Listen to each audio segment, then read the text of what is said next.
Kebetulan. Halo semua, selamat datang di podcast 22. Hari ini kita akan membahas apakah kondisi Indonesia sekarang sudah cukup untuk mewujudkan visi Indonesia Emas 2045. Dan seberapa siap generasi Indonesia 2045 dalam memanfaatkan bonus demografi yang akan datang. Bersama saya sudah ada 7 narasumber diskusi tentang materi tersebut. Mari kita perkenalkan narasumber kita satu persatu. Kepada Rifki Yudita Ahmad, dipersilahkan. Halo, nama saya Rifki Rahmat. Apakah menurut Anda kondisi Indonesia sekarang sudah cukup untuk mewujudkan visi Indonesia Emas 2045? Menurut saya, kondisi Indonesia sekarang belum cukup untuk mewujudkan visi Indonesia Emas 2045. Dan kenapa menurut Anda kondisi Indonesia sekarang belum cukup untuk mewujudkan visi Indonesia Emas 2045? Karena kebanyakan pemuda-pemudi Indonesia sekarang sudah terjerumus ke dalam hal-hal yang tidak baik, seperti bullying, pornografi, judi, serta kurangnya literasi pemuda-pemudi Indonesia. Dan menurut Anda, apakah hal yang bisa dilakukan oleh pemerintah dan orang tua khususnya agar bisa membimbing pemuda agar bisa menjauhi hal-hal yang tidak baik? Bimbingan bisa dimulai dengan bersinergi dengan guru-guru dan sekolah, agar bisa berperan aktif untuk menguasai pergaulan anak muridnya, serta menguasai penggunaan internet mereka, agar mereka tidak terjerumus dalam hal-hal buruk berikut. Baiklah, terima kasih atas pendapat Anda. Marilah kita pindah ke narasumber berikutnya, yaitu Muhammad Yusuf Ansur Kodri. Halo, nama saya Muhammad Yusuf Ansur Kodri Priyansyah. Apakah menurut Anda arti Indonesia emas dan menurut Anda seberapa siap generasi Indonesia 2045 dalam memanfaatkan bonus demografi yang akan datang? Pada tahun 2045 merupakan momentum bersejarah karena Indonesia genap berusia 100 tahun atau satu abad Indonesia. Hal ini yang menjadi salah satu alasan munculnya ide, wacana, dan gagasan generasi emas 2045. Pada tahun 2045, Indonesia akan mendapatkan bonus demografi yaitu jumlah penduduk Indonesia 70%-nya dalam usia produktif dari usia 15 sampai 64 tahun. Jika bonus demografi ini tidak dimanfaatkan dengan baik akan membawa dampak buruk terutama masalah sosial seperti kemiskinan, kesehatan yang rendah, pengangguran, dan tingkat kriminalitas yang tinggi. Lihat dari fakta yang akan dihadapi Indonesia tersebut, bonus demografi memang tidak bisa dihindari bila ditinjau dari segi SDM tenaga kerja Indonesia masih sedikit yang berpendidikan menengah ke atas. Akibatnya, daya saing pun cukup rendah. Tak hanya itu, lapangan kerja juga masih sangat sedikit di Indonesia saat ini masih tinggi. Tentunya bonus demografi ini tidak semudah membalikan telapak tangan. Perlu ada komitmen dari pemerintah sebagai pemegang kebijakan dan terlibatnya masyarakat sebagai agen perubahan. Baiklah, terima kasih atas pendapatnya.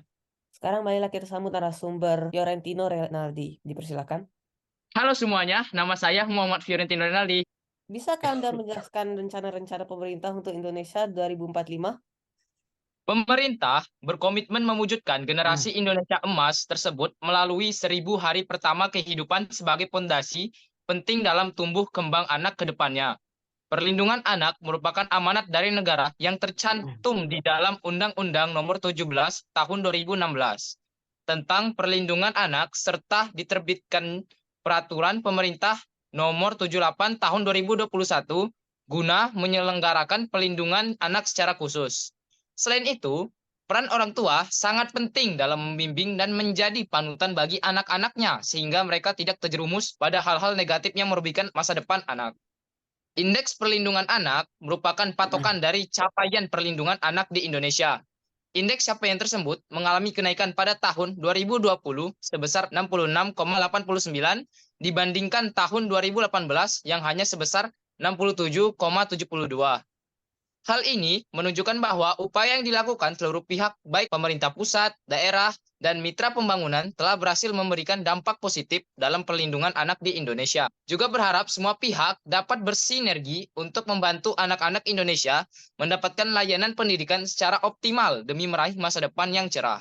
Saya mohon kita semua bersinergi untuk membantu anak-anak Indonesia mendapatkan layanan pendidikan secara maksimal sehingga masa depan anak-anak bangsa ini semakin cerah. Terima kasih atas penjelasannya. Sekarang mari kita tanya kepada narasumber kita, yaitu Fadil Al-Furqon. Menurut Anda, apa konsep dari Indonesia Emas 2045? Menurut saya, Indonesia Emas 2045 mendatang merupakan momentum bersejarah. Indonesia pada tahun 2045 akan menggenap berusia 100 tahun atau 1 abad.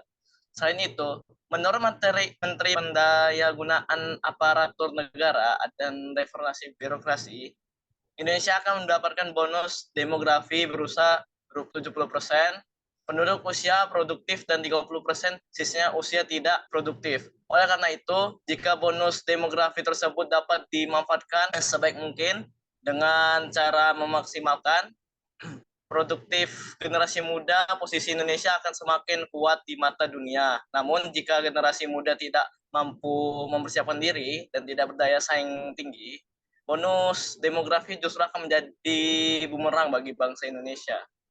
Generasi Emas 2045 merupakan sebuah wawancara dan gagasan dalam rangka mempersiapkan para generasi muda Indonesia yang berkualitas, berkomitmen, dan berdaya saing tinggi.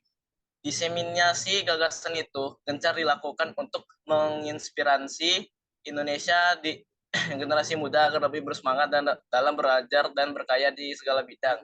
Pada momentum 1 abad kelak, Indonesia ditargetkan sudah menjadi negara maju dan sejajar dengan negara adidaya lainnya. Hal itu dapat diwujudkan jika generasi muda memiliki kompetisi, kreativitas, dan inovasi yang tinggi. Baiklah, terima kasih atas pendapatnya. Mari kita tanya sekarang mari kita tanya pendapat Fatih Hedrian.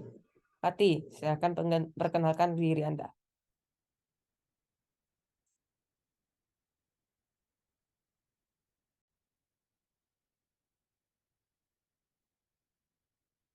Halo, saya Muhammad Fatih Adrian. Terima kasih telah mengundang saya di acara podcast ini.